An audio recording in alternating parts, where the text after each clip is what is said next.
नमस्कार दोस्तों, बहुत बहुत स्वागत है आपका मेरे यूट्यूब चैनल पे।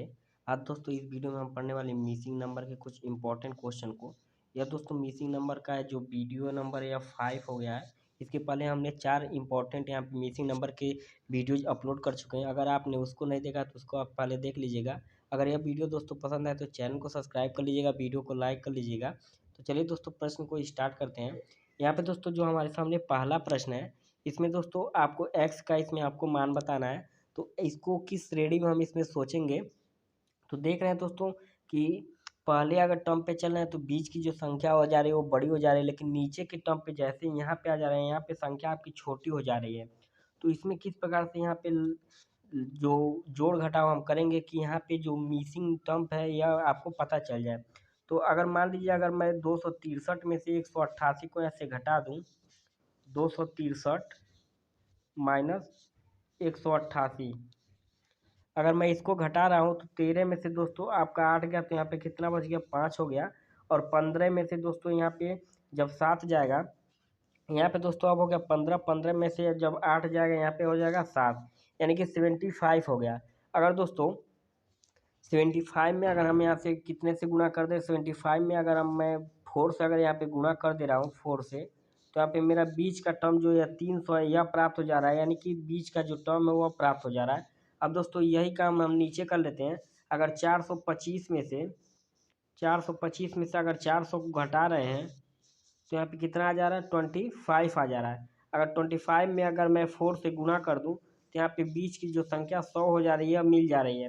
तो अगर मैं 915 में से 893 को घटा दूँ तो यहाँ पे कितना आ जाएगा, यानी कि 915 में से 893 को घटा दूँ तो 7, और यहाँ पे 15 और, यानी कि 7 और 15 20 तो 22 हो गया। अगर दोस्तों 915 में से 893 को घटा दूँ तो यहाँ पे 22 मिल रहा है। अगर 22 में मैं 4 से मल्टीप्लाई कर दूँ तो कितना हो गया, 88 हो गया। यानी कि ऑप्शन नंबर 1 बी जो होगा आपका यहाँ पे बिल्कुल सही होगा। आई होप दोस्तों आपको यह जो प्रश्न है इजी वे में समझ में आया होगा। अगले प्रश्न में चले दोस्तों, तो अगला जो प्रश्न है इसमें दोस्तों आपको बताना कि जो x का मान है वह क्या होगा। देख रहे हैं कि इसमें भी हमारी जो बीच की संख्या है एक बार छोटी हो रही है, फिर बड़ी हो रही है, फिर छोटी हो रही है, कुछ इस क्रम में चल रही है। और जो साइड साइड की संख्या है वह छोटी और बड़ी कुछ क्रम में हो रही हैं। अगर मैं ऐसे जोड़ूं, ऐसे अगर जोड़ूं तो अगर मान लीजिए 6 में से 3 घटा दें तो यहाँ पे 4 हो रहा है, यानी एक मान लीजिए ऐड किया होगा, लेकिन यहाँ पे संख्या छोटी हो गई तो अब यह जो हमारा रूल है यह फेल हो गया। तो अब इसमें क्या करें, अगर इसमें दोस्तों मान लीजिए मैं 6 में 1 जोड़ लूँ, 6 में से अगर मान लीजिए 1 मैं घटा रहा हूँ तो 5 आ जा रहा है, लेकिन यह संख्या फिर छोटी हो जा रही है तो नहीं होगा। तो 6 में मैं 1 को जोड़ लूँ, और यहाँ पे दोस्तों 6 में 1 को जोड़ लिए और माइनस में अपने तरफ से 2 कर दूँ तो यहाँ पे मेरा 5 आ जाएगा। यहाँ पे जब मैं 6 में 1 जोड़ रहा हूँ और माइनस 2 कर रहा हूँ तो यहाँ पे 5 आ जा रहा है। इसी प्रकार दोस्तों मैं 3 में अगर 9 को जोड़ लूँ, 3 में अगर 9 को जोड़ लूँ और इसमें से 2 घटा दूँ तो यह जो संख्या 10 आ जा रही है। इसी प्रकार दोस्तों अगर 4 में मैं 3 को ऐड कर लूँ और 2 को घटा लूँ तो यह जो संख्या है मेरी आ जाएगी, यानी कि यह जो संख्या है मेरी 5, यहाँ पे यह संख्या आ जा रही है, यानी ऑप्शन नंबर जो सी होगा इसका बिल्कुल सही होगा। तो ये भी आपको दोस्तों आई होप समझ में आया होगा। अगले प्रश्न में चलें। यह जो प्रश्न है ये भी दोस्तों देख रहे हैं कि कुछ संख्याएं बड़ी बड़ी होती जा रही हैं, कुछ संख्या छोटी होती जा रही हैं। अगर इन सभी संख्याओं को मैं ऐड कर लूँ, यानी कि 2 3 5 5 3 8, यानी 8 हो जा रही है। अगर इसी प्रकार इसको जोड़ लूँ तो यहाँ पे दोस्तों 16 हो जा रही है, यहाँ पे 16 हो जा रही है, यानी पहले में 8 हुआ, दूसरे में मेरा कितना हुआ, 16 हुआ। तो यहाँ पे दोस्तों 8 यहाँ पे बढ़ा है, यानी कि अब जो होना चाहिए अब 24 होना चाहिए। तो 24 को पहले देख लेते हैं होता है या नहीं। 9 में देख रहे हैं कि अगर 4 को जोड़ रहे हैं तो 13 हो जा रहा है। तो 13 में क्या जोड़े कि यहाँ पे दोस्तों 24 हो जाए, तो कोई ऐसी संख्या यहाँ पे ऑप्शन में आपको नहीं मिल रही। तो यह जो फंक्शन है यानी जोड़ने का जो काम है यह गलत हो गया। अब दोस्तों यह गलत हो गया तो अब क्या इसमें हो सकता है, अगर इस हिसाब से चले तो ये भी संख्याएं कुछ बड़ी छोटी होती जा रही है तो ये भी नहीं काम करेगा।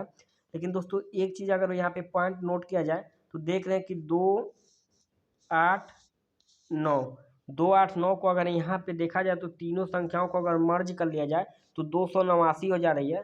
और यह जो तीनों संख्या अगर इन तीनों को मर्ज कर लिया जाए तो 324 हो जा रही है। यहाँ पे जब इन दोनों संख्याओं को मर्ज कर रहे हैं तो यहाँ पे 289 और 24 हो जा रही है। यह दोस्तों जो 289 है, यह जो 289 यह कितने का वर्ग है, तो यहाँ पे आप बोलेंगे यह 17 का वर्ग है, यानी कि 17 का यह वर्ग है। अब 324 कितने का वर्ग है, तो 324 जो है 18 का वर्ग है, 18 का वर्ग है।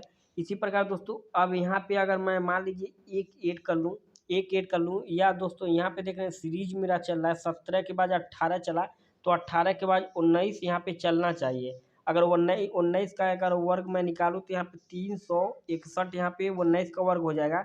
यानी कि यक्स की जगह हमें कौन सी संख्या यहाँ पे फिल करनी है, 1 यहाँ पे फिल करनी है।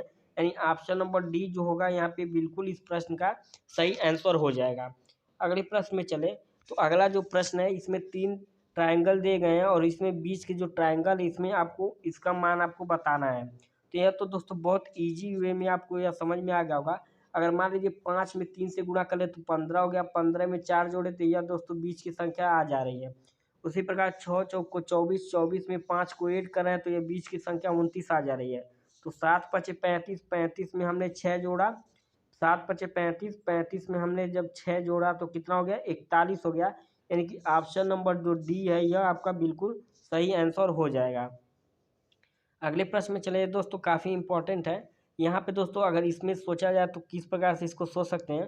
पी के बाद दोस्तों ओ आ जा रहा है, ओ के बाद एम आ जा रहा है, और यहाँ पे दोस्तों इस क्रम में चले तो इस क्रम में भी श्रेणी मेरी नहीं बन रही। अगर नंबरिंग करे जाए किया जाए इसका तो नंबरिंग से भी नहीं हो पाएगा, क्योंकि यहाँ पे जो संख्याएं हैं कुछ बड़ी हो जा रही हैं, कुछ छोटी हो जा रही हैं, नंबरिंग से यह भी सॉल्व नहीं होगा। लेकिन दोस्तों यहाँ पे अगर देखा जाए एम के बाद एन आता है, एम के बाद एन, एन के बाद दोस्तों ओ आता है, यानी कि इस फॉर्मेट में चला। एन के बाद एम के बाद एन, अगर दोस्तों मैं इसको पूरा यहाँ पे ड्रॉ करूँ, एम के बाद एन आया, एन के बाद ओ, एम एन ओ, अब उसके बाद दोस्तों P Q R S T, उसके बाद दोस्तों क्या आना चाहिए, यू। यानी कि ऑप्शन नंबर जो बी है यहाँ पे आपका बिल्कुल यह सही हो जाएगा। आई होप दोस्तों आपको वीडियो पसंद आई होगी। अगर वीडियो पसंद आए तो चैनल को सब्सक्राइब कर लीजिएगा, वीडियो को लाइक कर लीजिएगा और अपन दोस्तों में से शेयर कर लीजिएगा। तो चलिए दोस्तों मिलते हैं नेक्स्ट वीडियो में।